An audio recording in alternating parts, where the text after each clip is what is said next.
Primeiro, eu queria agradecer. Esse curso, até nas 2 primeiras edições, eles já colocaram 7 profissionais no mercado, e a gente faz um trabalho muito grande também com esse incentivo do atendimento individual, porque a gente sabe que não é toda org que também tem aquela coisa toda, e a gente sempre mostra essa possibilidade dos atendimentos individuais, porque lembra que a gente está aqui para fazer mercado de trabalho, né? Todo mundo quer trabalhar. Então, eu acho que é essa a ideia, não é só fazer o curso, mas também trabalhar.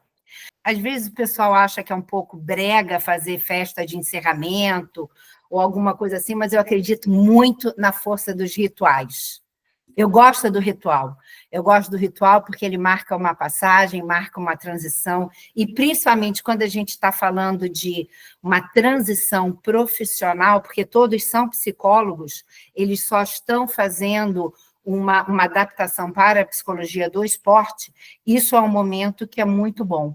Porque, a partir de hoje, a gente passou 4 meses juntos, agora eles saem desse papel de estudantes, né, para entrarem numa nova fase, que são colegas de trabalho, que eu tenho muito orgulho de ver vocês nessa posição. E mais do que...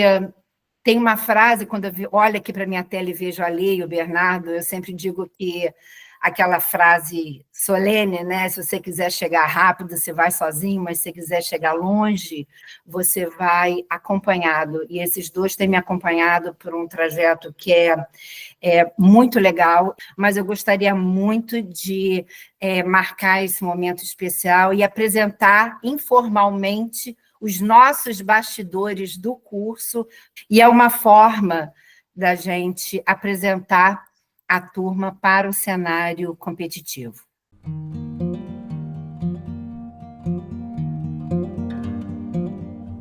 Eu estou em processo de começar a produzir meu TCC, né? E eu quero fazer da área do esporte. E foi bem legal, porque eles não se conhecem todos, né? Tem gente que entrou nova e tudo mais. Eu falei, vamos aproveitar esse momento, então vamos se conhecer. Eles estão se conhecendo agora.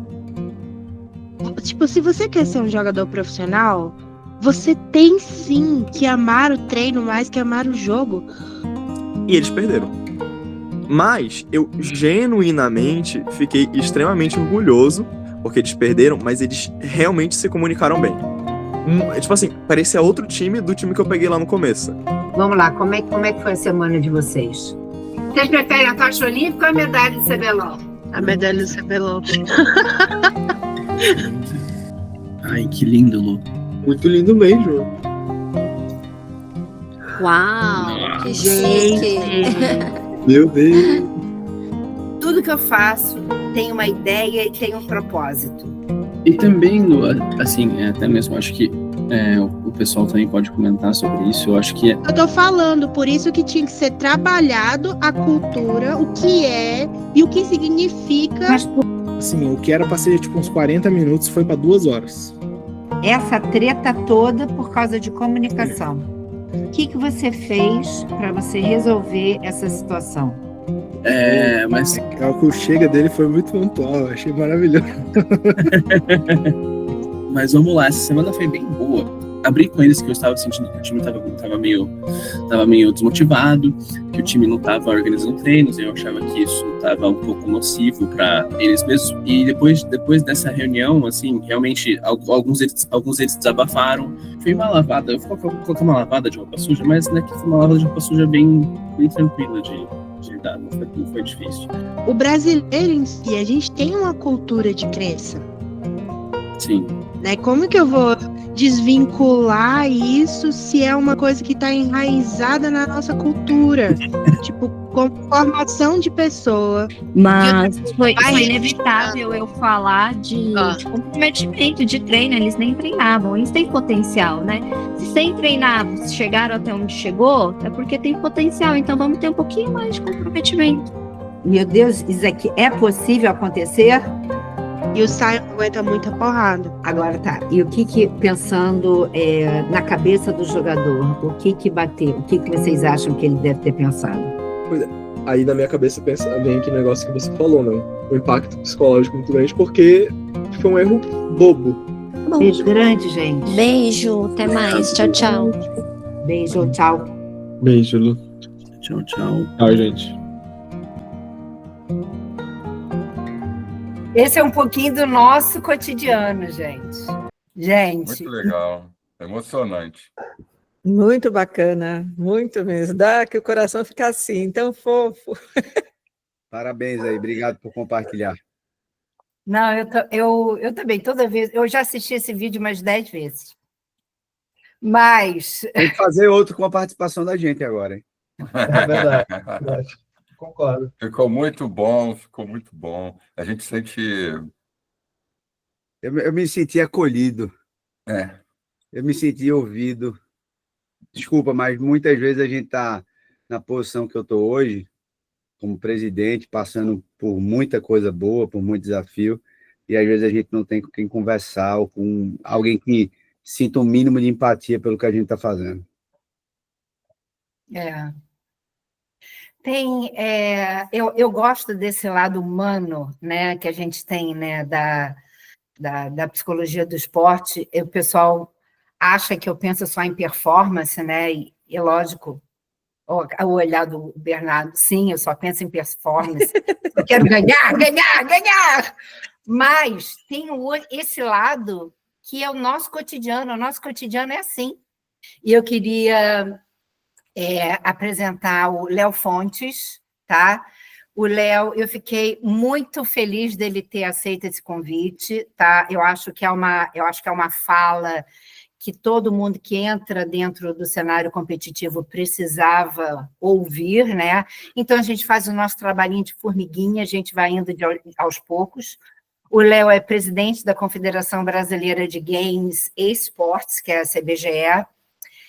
Eu vou falar um pouquinho de você, Léo, executivo e gestor com ampla experiência em grandes projetos, na Copa do Mundo FIFA 2014, Jogos Olímpicos Rio 2016. Hoje, ele lidera a CBGE com foco em inclusão, profissionalização e a parte que eu mais gosto, que é a expansão dos esportes no Brasil. Tá? O Léo também é CEO da Base Gaming, maior complexo gamer norte-nordeste, fundador da Base para Tudo, agência de comunicação e experiências multiplataforma. E a missão dele é clara, assim está no LinkedIn, assim a gente cobra, tá? Que é conectar a paixão pelo universo gamer e a seriedade da gestão profissional, consolidando o Brasil como protagonista global dos esportes. Léo, você falou a minha linguagem, tá? Obrigado pela introdução, Lu. Gente, é um prazerzaço estar aqui. Obrigado mais uma vez, Lu. Prazer estar aqui também com o Bernardo, com a Lê. A Lê, eu não cumprimentei você porque eu não sabia o outro nome, mas prazerzaço estar aqui.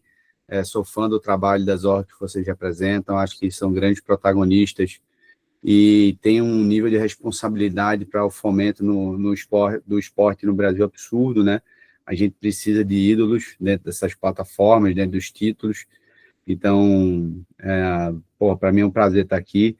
Todos vocês que estão aí, tiveram o seu tempo dedicado a esse projeto, essa expansão de formação com a Luciana, parabéns para vocês que estão buscando por mais educação, né, e busca por conhecimento nunca é demais, né? Mas eu vou falar um pouquinho da minha trajetória aqui, que até foi o que a gente combinou, para vocês entenderem como é que eu cheguei até aqui, os desafios, né? E como o meu passado também me ajuda muito em termos de formação, não só vamos falar assim, acadêmica, mas também como atleta. Então, eu, desde muito novo, sempre me conectei muito bem com games. Eu sempre fui atleta de judô, desde meus 7 anos. Então, para o espanto de algumas pessoas, né? Atleta de judô, esporte eletrônico, como é que é isso? Não, eu sempre fui um cara muito bem conectado com tecnologia, desmontava computador, queimava processador, juntava mesada para comprar outro, e adorava jogar, né? Então, eu jogava todo tipo de jogo.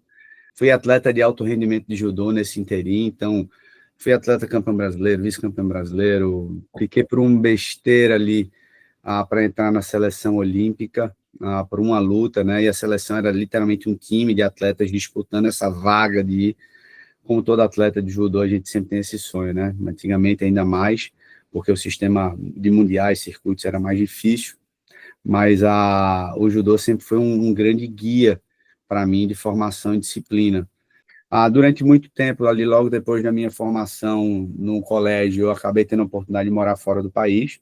Então, acabei passando 6 anos nos Estados Unidos, numa cidade chamada Seattle, que acaba sendo a sede da Microsoft, ali em Redmond, que é o bairro, a Boeing, a Xperia, Starbucks, enfim, tantos outros, a Nintendo também está lá.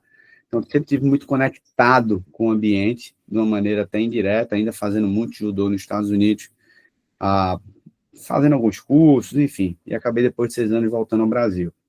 Nessa volta para o Brasil, eu retomei, assim, meio que estaca zero na minha vida, e comecei a meio que me posicionar dentro do mercado de trabalho, e me reconectei com o mundo dos eventos. Formei a minha agência 360, onde a gente sempre teve um foco de... Se eu tenho todo tipo de material humano, a gente dividiu por setor, então eu fazia parte de evento, produções, a gente tinha um time de audiovisual, fotografia e filmagem, eu tinha parte de projetos de arquitetura e engenharia, parte de comunicação. Tudo isso por uma questão. Eu, como assumi as grandes produções, os meus clientes, parceiros e sócios entendiam que eu era a base para tudo. Então, fala com o Léo que o Léo resolve, Léo é a base. E é daí que surge o nome da minha empresa, Base para Tudo, que originou o nome do Complexo Gamer, Base Game. E aí foi na pandemia que eu me conectei muito com o mundo gamer, né? Eu sempre joguei CS, sempre joguei FIFA, sempre joguei Tibia, sempre tive muito bem conectado em todos esses momentos da minha vida. E aí, nesse momento, era o F5, era jogar o CS. Mas aquela última partida, vamos só a última, porque a gente não pode sair perdendo. Tudo mentira, né, obviamente. É a famosa saideira, né? A saideira. Não, porra, perdemos a saideira, não. Vamos jogar mais uma, porque não pode perder a saideira. Mas, obviamente, por curiosidade, por estimar muitos outros jogadores, a gente sabia quem era quem. E aí me conectei com a Twitch. E quando eu entrei na Twitch, o Gaulês está lá gigantesco, né? Tipo, 60, 70 mil pessoas. As organizações crescendo cada vez mais, e eu meio que daquele impacto de, o que está acontecendo aqui? Então, nesse momento, eu passei a estudar o mercado como oportunidade de negócio. Com isso, eu comecei a formatar uma ideia de querer ter um time. Então, a Lê e o Bernie aí, que estão dentro, sabem que é o desafio de você ter uma organização, a responsabilidade financeira que é. E aí, com isso, infoproduto estava muito em alta, né, como tendência de mercado, pontualmente falando. E aí eu comecei a estudar para lançar projetos, por mais que existisse já o Gamers Academy, né, que está ali dentro da Gamers Club. Eu fiz, projetos menores, mais fáceis, o cara viu ali rapidinho, vai fazer o básico, como muita gente brinca no CS, né, vai noção de jogo, um pouquinho de mira, comunicação, vocês estavam falando ali um pouquinho, né, durante esse vídeo apresentação. Eu fiz, de repente, ali a gente consegue moldar algo. E aí foi a partir dali que nasceu a base. Então, a base na brincadeira já existiam os times de PUBG, eu jogava PUBG Mobile.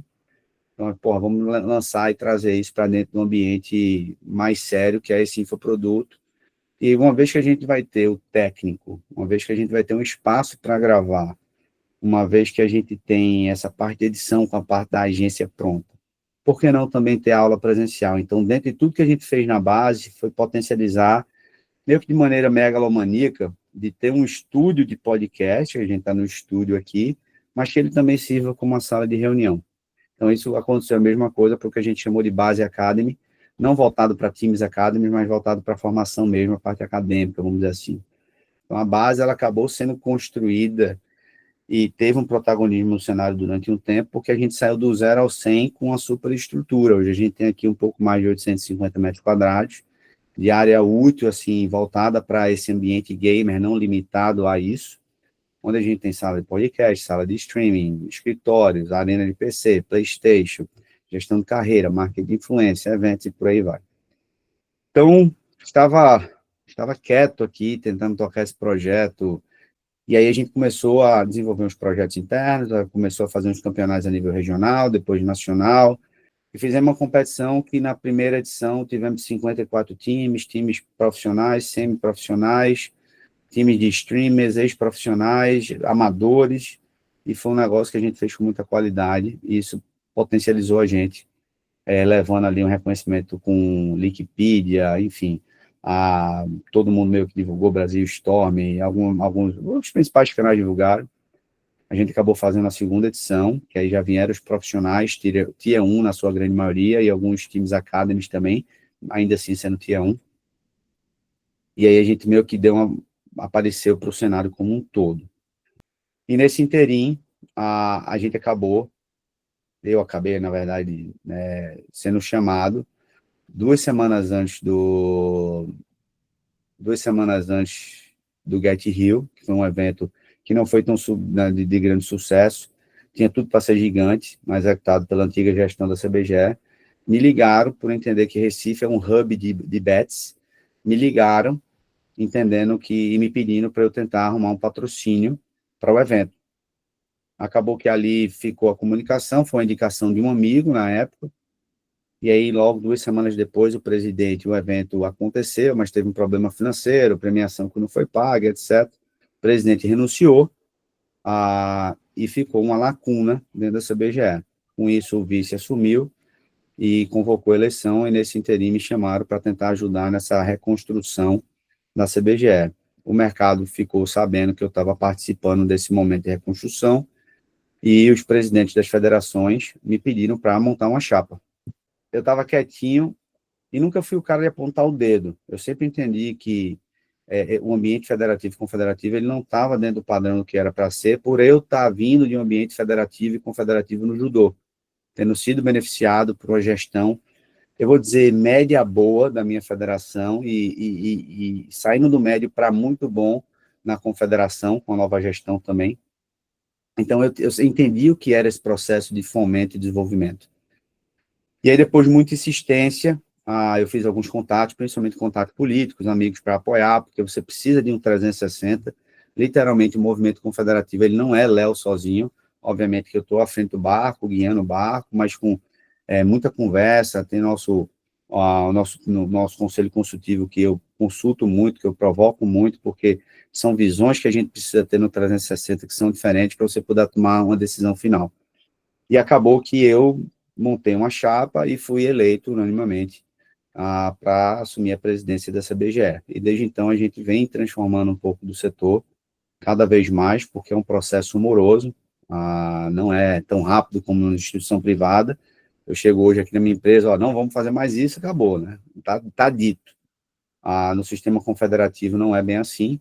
A gente tem, né, obviamente, todas as federações, hoje somos 14 federações estaduais, indo aí para, provavelmente até o final do ano, para 18 a 20, mas na provocação de construção e abertura de mercados federativos, vamos falar assim, de maneira sólida. E desde que a gente vem tocando a confederação, a gente vem nesse pleito de fomento, de desenvolvimento, de acessibilidade, né, de construção e solidificação dessa base.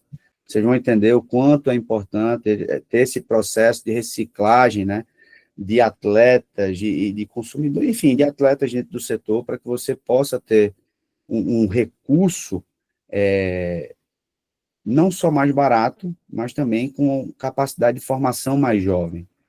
Então, um atleta, quando ele se prepara de começo muito bem, ele tem todo um processo, ele se forma um atleta melhor. E eu passei a entender o quanto era importante esse processo de reciclagem, né, de reestruturação de atletas, de formação de atletas, para que a cadeia tivesse uma estruturação saudável e essa busca por recurso humano, né, pudesse estar dentro do nosso próprio país. Então, quando a gente trata a confederação, eu trato ela da maneira que eu aprendi dentro do judô, obviamente com os ajustes que são necessários para o esporte eletrônico. A CBGE ainda tem a parte de games inclusa dentro do nome, que é muito para abraçar também essa cultura pop, né, o cosplay principalmente, e tudo que a gente pode potencializar de crescimento, apesar das tribos não se comunicarem tanto, que eu acho que precisa existir esse entendimento e respeito, mas a gente pode criar pontes para unir forças e fazer isso ficar cada vez maior. 82,8% da nossa população é gamer, né? 65% se reconhece como gamer, mas ainda assim a gente precisa fazer um trabalho do que é esse mundo dos games e o que é o esporte eletrônico dentro da vertente dos games. O joguinho ele já não é uma brincadeira faz muito tempo e a gente precisa educar o ambiente por onde a gente passa isso. É o maior trabalho que eu tenho hoje como presidente da confederação, é chegar dentro de um ambiente político, né, o burocrático, e primeiro, antes de falar qualquer coisa, ou pedir um apoio, ou potencializar um crescimento do esporte, é explicar o que é esse esporte que contagia e domina todo o Brasil, né, que está todo mundo conectado, e visto da maneira correta, ele só faz trazer coisas positivas. Então, o esporte eletrônico como um todo, para mim, tem muito disso também, dessa formação de você ter que estudar, sentar, trabalhar, e se você quiser ser bom, você tem que treinar, né? Não só dentro do jogo, mas também fora do jogo, que faz muito parte do trabalho de vocês também, né? De fazer um trabalho, e eu sou super fã, porque eu sei a diferença que faz. Me fez muita diferença, principalmente na época que eu era atleta de alto rendimento, entender o que eu era capaz e entender que o meu limite era eu mesmo. Então, eu entendo que o esporte eletrônico no Brasil, ele pode ser um grande transformador e uma ferramenta de mudança de vida. Isso é o que a gente defende junto ao Ministério do Desenvolvimento e Assistência Social. A gente está assinando um acordo de cooperação técnica para poder utilizar o esporte eletrônico como ferramenta de mudança. Então, isso foi uma prática que a gente provocou junto com o MDS, e que, por mera surpresa, o chefe de gabinete adora game e já tinha isso na pauta dele. Parecia que a gente meio que estava lendo a cabeça um do outro.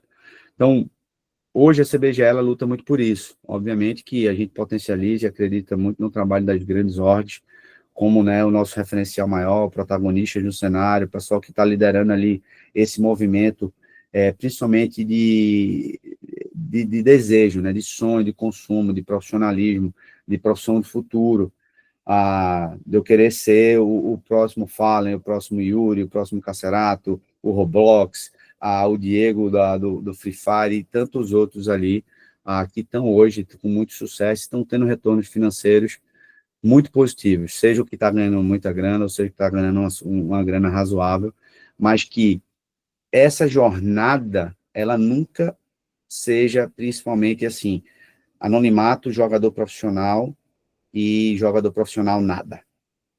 Então, como atleta de judô, que teve uma formação contínua e na crescente de maturação, eu defendo muito isso, né, que a gente sempre potencializa educação, ensino, que o atleta ele entenda que ele pode ser muito além do atleta, que ele pode ser um influenciador digital, se for o caso, que é uma profissão hoje que dá uma condição de vida se você fizer bem feito, com constância, né, porque tudo, na minha cabeça, tudo com constância e levado a sério, dá resultado.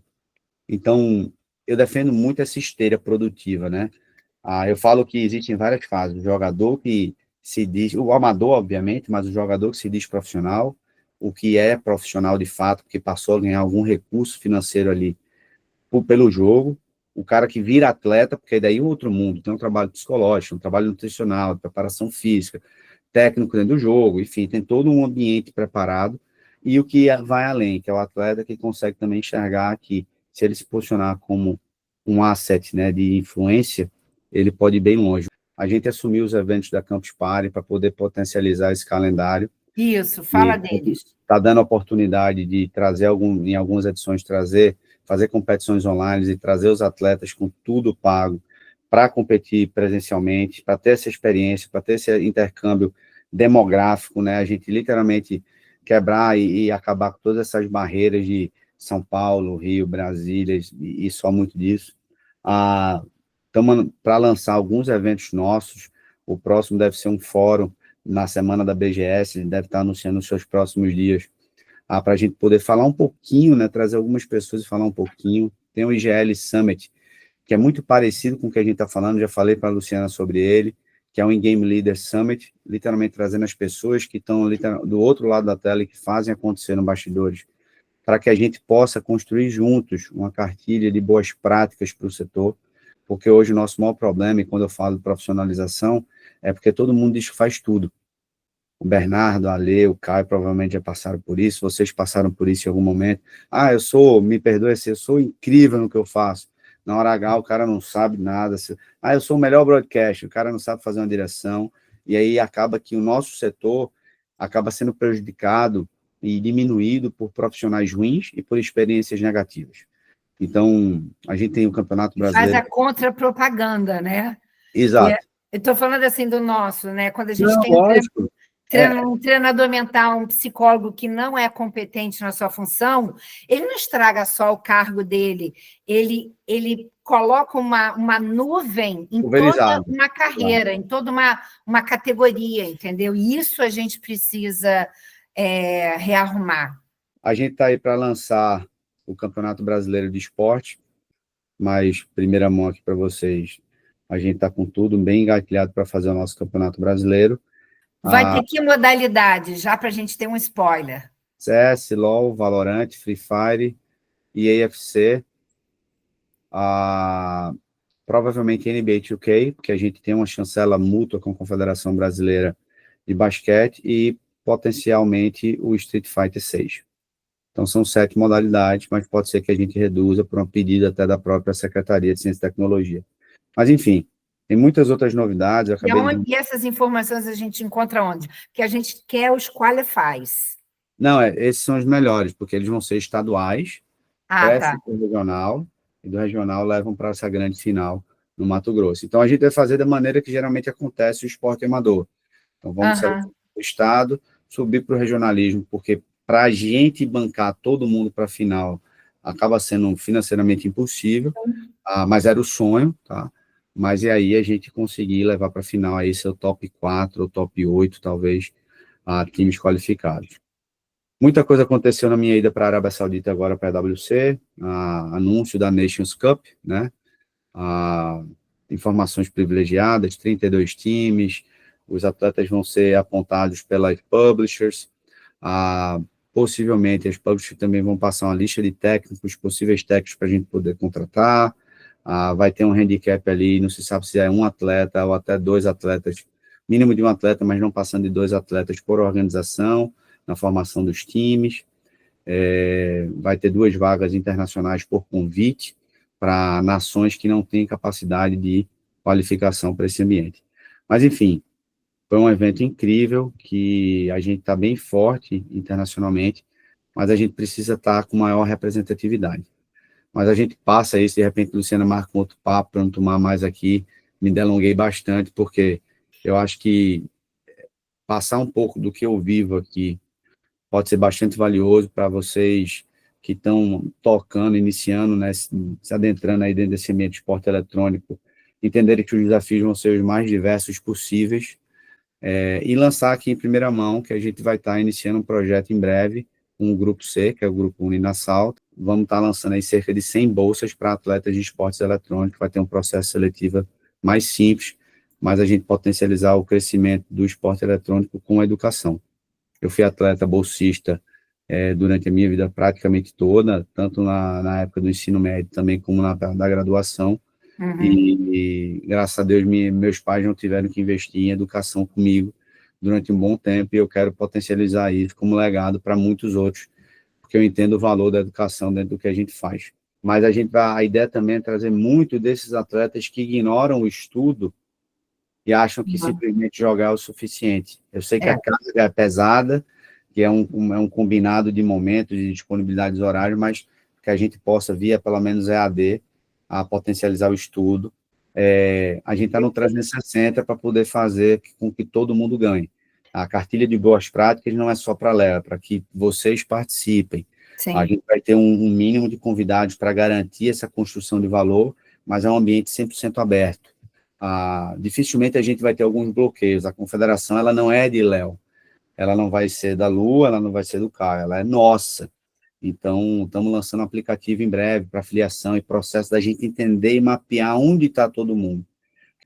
Mas, encerrando aqui, queria agradecer e parabenizar todos vocês, tá? Muitíssimo obrigado. Desculpa ter me alongado, Lu, mas não podia deixar de compartilhar. Não, você sabe que vai ter que voltar, a gente vai ter que fazer alguma outra coisa. Eu estou sempre disponível, a Luciana falou comigo, para mim é uma honra, um prazerzaço participar. Eu acho que um ambiente desse merece um mínimo da minha atenção e seriedade aqui com vocês. Vocês são incríveis, estão de parabéns e contem comigo sempre. O WhatsApp é bem complicado, mas a Luciana pode compartilhar meu contato, meu e-mail direto também.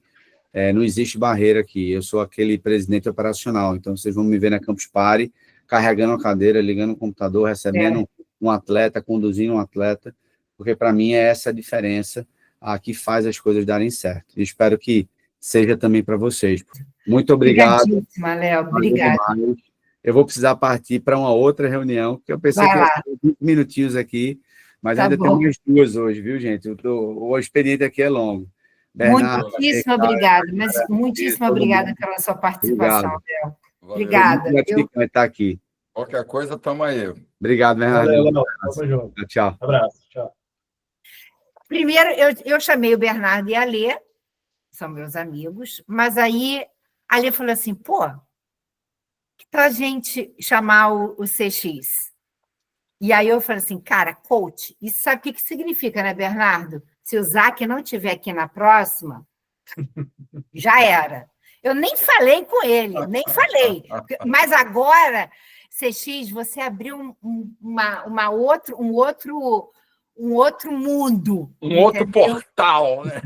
Eu ia falar isso, um outro portal, cara. Agora, sai de baixo que a gente está com coach. Então, apresentando CX, também chamado de Caio Coutinho, tá? O CX, eu vi em vários cenários, né? Então, ele já é figurinha fácil dentro do Counter-Strike brasileiro. Desde 2022, o CX passou por organizações como First Memory, a Yawara, Sharks, e entrou na ODIC em... Não sei exatamente quando. Quando que você entrou na ODIC? Eu entrei na ODIC em 2024, porém eu fazia a função de assistant coach. Depois exatamente, como analista, e assumi o head coach em fevereiro desse ano.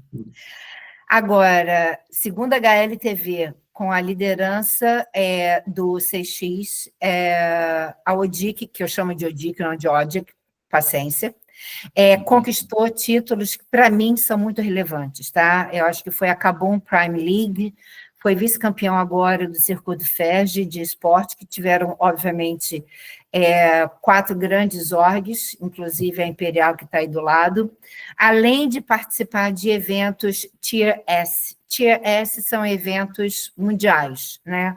Onde a org... E eu fico muito feliz de ver o crescimento e de como que a ODIC cresceu de uma forma tão sólida, tão impactante, e não é à toa que hoje a gente tem, trabalhando junto com o CX, o tão famoso e lendário Coldzera.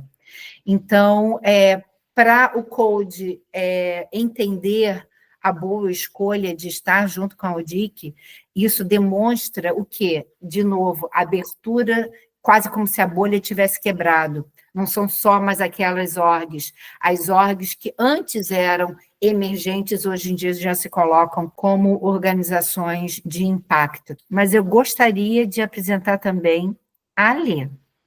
A Alê que colocou a Alê Dutra só para me confundir, porque eu não chamo mais de Alê Dutra, mas eu chamo de Alê Postali. Tá? Mas é Postali mesmo, viu, Lu? É que eu estou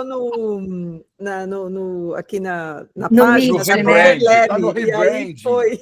Está fazendo rebrand. Mas eu fico muito feliz de chamar a Alê e o Bernardo como amigos, porque a Alê é uma das maiores referências da psicologia do esporte no Brasil, e, para quem não sabe, foi a primeira mulher a atuar em esportes na Red Kennedy. Foi em que, além do LOL, qual foi a outra modalidade? Você estava lá na Red? Ou você estava só na LOL? Na Red eu comecei com LOL em 2020 e quando saí de lá em 2017, quando saí de lá em 2020, eu estava com o CS, estava com o Rainbow Six, estava com o Free Fire junto. Só isso, tá? Além dessa carreira pioneira dentro do esporte, ela hoje é estrategista mental para alta performance esportiva e empresarial. Além disso, ela é CEO da Clínica Esporte Vivo, onde desenvolve programas de preparação mental para atletas e profissionais que buscam equilíbrio, performance e bem-estar. Lembra do que a gente fala, qual é o nosso escopo de trabalho. E a atuação hoje, a Alê, se eu estiver errado, você me corrige, tá no Poker Lab, tá na ODIC, porque eu sempre vou chamar de ODIC, porque eu acho lindo esse nome do jeito que eu falo, e já trabalhou na MIBR e foi preparadora mental, psicóloga do esporte também do COB, do Comitê Olímpico do Brasil, por muito, muito tempo. E presidiu a Abrapesp. Eu não sei se vocês têm essa noção, mas o Conselho Federal de Psicologia tem um braço, que é a Associação Brasileira de Psicologia do Esporte. Ela presidiu entre 2009 e 2010. Então, essa é a Lê Postali. Só isso, tá? Vamos bater palminha, porque eu vou subir. E para acabar a minha apresentação, porque depois vai ser só jogar a conversa fora e só a gente vai tricotar, porque é o que a gente gosta e é o que a gente precisa fazer aqui, tá? E aí vem o Bernardo, que eu não consigo chamar de Bernardo Moraes, eu sei que tem um Marcos no meio, não tem? Tem Marcos Bernardo de Moraes, chama só de Bernardo. Para mim é Bernardo e sempre será Bernardo. Quando eu estava na LG, Bernardo estava na Fúria e eu fiquei com aquele Bernardo da Fúria, quase que ficou como sobrenome, mas eu já descolei há muito tempo.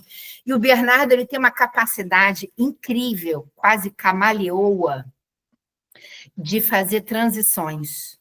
E ele, em 2014, ele fez uma transição de carreira, porque ele trabalhava em empresas, ele fez uma transição de carreira, e ele, desde 2014, ele fez formação entre Gestalt terapia, filosofia, neurociência do comportamento, hipnose, psicologia do esporte, e hoje ele atua como treinador performance para atletas, mentor de carreira para executivos e empreendedores e Gestalt terapeuta.